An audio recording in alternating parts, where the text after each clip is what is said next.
Hello friends, welcome to Uttarakhand next exam. तो UK PSC द्वारा Uttarakhand lower PCS के नए पदों पर वैकेंसी जारी कर दी गई है। तो जो लोग लंबे समय से इंतजार कर रहे हैं उनके लिए खुशखबरी है और 113 पदों पर ये वैकेंसी जारी की गई है। उत्तराखंड सम्मिलित राज्य सिविल अवर अधीनस्थ सेवा परीक्षा 2024 इसका जो है विज्ञापन जारी कर दिया गया है और इसमें देखेंगे कि हम इसकी लास्ट डेट कब तक है और कौन कौन फिल कर सकता है, क्या एलिजिबिलिटी है, क्या परीक्षा पैटर्न रहेगा। इस बार जो है एग्जाम पैटर्न थोड़ा चेंज हुआ है तो उसको भी डिस्कस करेंगे।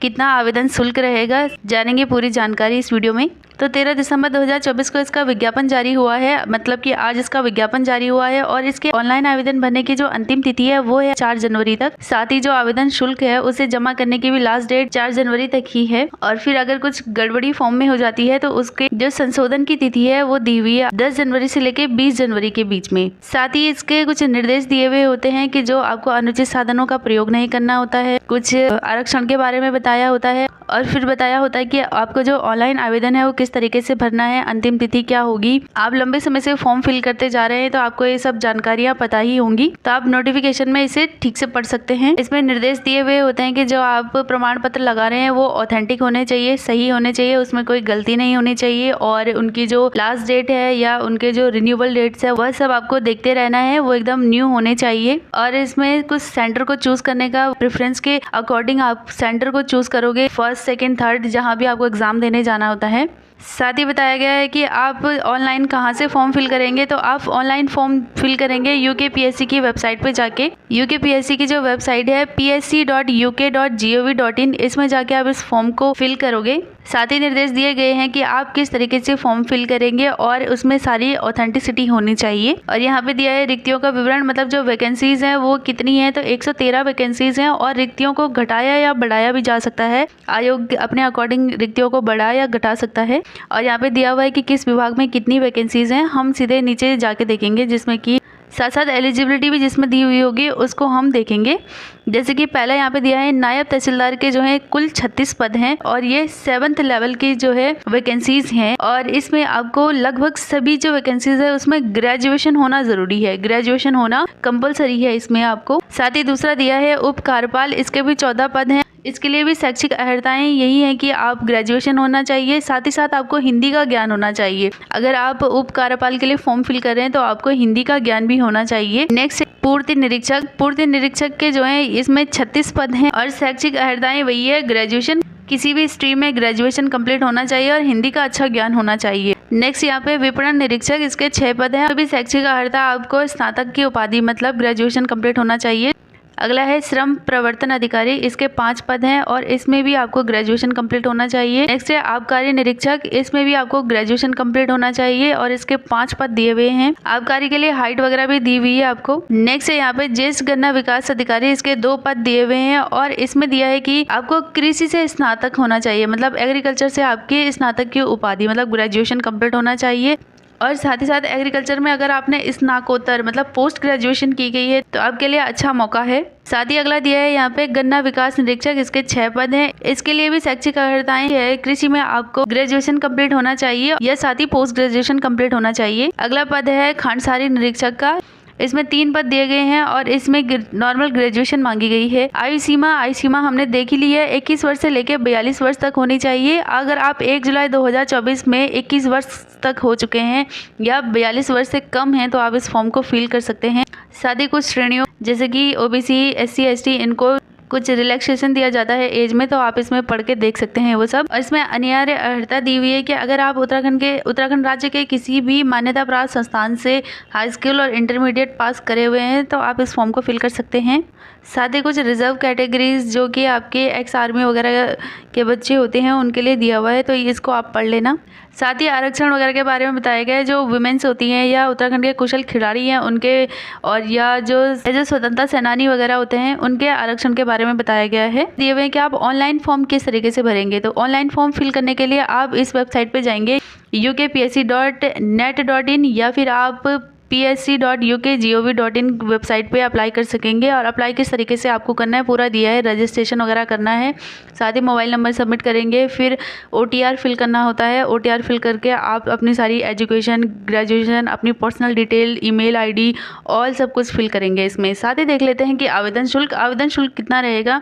तो जनरल के लिए रहेगा 172 और साथ ही जो EWS है और OBC है उसके लिए भी 172 रुपीज़ रहेगी आवेदन शुल्क। और जो ST SC कैटेगरी है उनके लिए 82 और जो अनाथ बच्चे हैं उनके लिए कोई भी शुल्क यहाँ पे नहीं होगा। दिव्यांगजन के लिए 22 रुपीज़ यहाँ पे शुल्क रखा गया है। इसके बाद यहाँ पे मेंस के रिगार्डिंग कुछ निर्देश दिए गए हैं। तो प्रीलिम्स क्लियर होने के बाद हम मेंस के बारे में देखते हैं और आपको एक नज़र देख लेना है अगर आप देखना चाहते हैं। साथ ही यहाँ पे सेंटर वगैरह के बारे में दिया हुआ है कि आप सेंटर की प्रेफरेंस कैसे भरोगे। जहाँ पे भी आपको एग्ज़ाम देने जाना है तो 1 2 3 करके सेंटर की प्रेफरेंस भर सकते हैं आप लोग। अब आती है मेन चीज़ जो कि है आपका एग्ज़ाम पैटर्न और सिलेबस। एग्ज़ाम पैटर्न हमें पता है कि परीक्षा हमारे 3 चरणों में आयोजित की जाती है। एक होती है प्रारंभिक परीक्षा, मुख्य परीक्षा और होता है इंटरव्यू। मतलब आपका होगा प्रीलिम्स के बाद मेंस के बाद होगा आपका इंटरव्यू। जो प्रीलिम्स होता है वो आपके 2 घंटे का ये पेपर होता है और 2 घंटे में 150 क्वेश्चंस होते हैं। 150 क्वेश्चंस में आपको 150 मार्क्स के ही ये क्वेश्चन होंगे और इसमें आपको सामान्य अध्ययन तथा सामान्य बुद्धि परीक्षण से रिलेटेड क्वेश्चन पूछे जाते हैं, जिसका कि डिटेल सिलेबस दिया हुआ है आगे। इसके बाद मेरिट आती है, मतलब जिसके ज़्यादा नंबर होंगे उसको प्रेफरेंस दी जाएगी। और मेरिट आने के बाद प्रीलिम्स क्लियर करने के बाद होती है मेंस, जो कि आपकी मुख्य परीक्षा है। मुख्य परीक्षा में आपको 4 पेपर देने हैं इस बार, और मेंस में इस बार पैटर्न चेंज हुआ है। पहले 2 पेपर होते थे, इस बार 4 पेपर दिए गए हैं आपको। पहला है आपका प्रथम प्रश्न पत्र जो कि सामान्य हिंदी का होगा, जो कि अधिकतम 100 अंकों का 2 घंटे का समय इसमें दिया जाएगा और प्रश्नों की संख्या 6 होगी। 6 प्रश्न दिए जाएंगे 2 घंटे के लिए। इसके बाद द्वितीय प्रश्न पत्र जो कि निबंध का होगा, ये भी 100 अंकों का होगा, इसके लिए भी 2 घंटे का समय दिया जाएगा और प्रश्न इसमें 2 पूछे जाएंगे। इसके बाद आपका तृतीय प्रश्न पत्र और चतुर्थ प्रश्न पत्र, ये दोनों होंगे सामान्य अध्ययन 1 और सामान्य अध्ययन 2। 200 नंबर के होंगे, 3 घंटे का टाइम दिया जाएगा और 20 क्वेश्चन इसमें पूछे जाएंगे। टोटल आपका 600 नंबरों का ये पेपर होगा मेंस का। इसके बाद आती है आपका साक्षात्कार, मतलब इंटरव्यू जो है वो 75 अंकों का आपका होगा यहाँ पे इंटरव्यू। अब देख लेते हैं सिलेबस डिटेल में। यहाँ पे सिलेबस जो है आपका दिया गया है। तो ये सामान्य अध्ययन है, 100 नंबर का आपका सामान्य अध्ययन आएगा। इसमें से जो है 50 मार्क्स की आती है रीजनिंग। तो रीजनिंग में अगर आपकी अच्छी कमांड है तो अच्छे खासे मार्क्स आ जाते हैं रीजनिंग में। साथ ही साथ आपके 30 to 35 क्वेश्चंस आपके आ जाते हैं डायरेक्ट आ जाते हैं उत्तराखंड से, और 10 से 15 क्वेश्चन आपके करंट अफेयर के आ जाएंगे।